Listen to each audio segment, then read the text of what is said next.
Здравейте, току-що регистрирахме политическа партия Български глас, заедно с Алтернатива за България, за да дадем алтернатива на българския гражданин, на българския избирател, алтернатива за гласуване.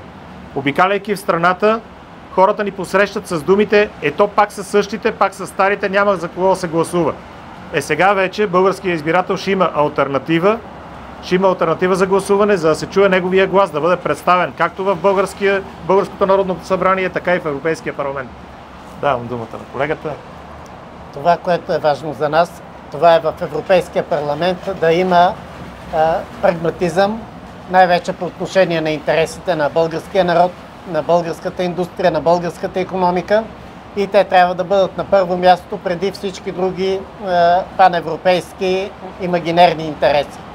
По отношение на националните избори, това, към което се стремим, е една разумност, едно скъсване с досегашната урболешка партизанщина, която наблюдаваме в 49-я парламент, и се надяваме, че в 10-я парламент дневният ред, наложен и чрез български глас, ще бъде именно гласът и дневният ред на обикновените български граждани с потребностите и с проблемите, които българския народ има и изисква незабавното им решаване.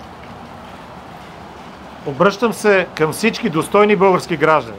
Дошло е време да застанем заедно, един до друг, и да започнем на чисто, да започнем наново, да изградим наново страната си. Уважаеми избиратели, алтернатива има. Това е български глас.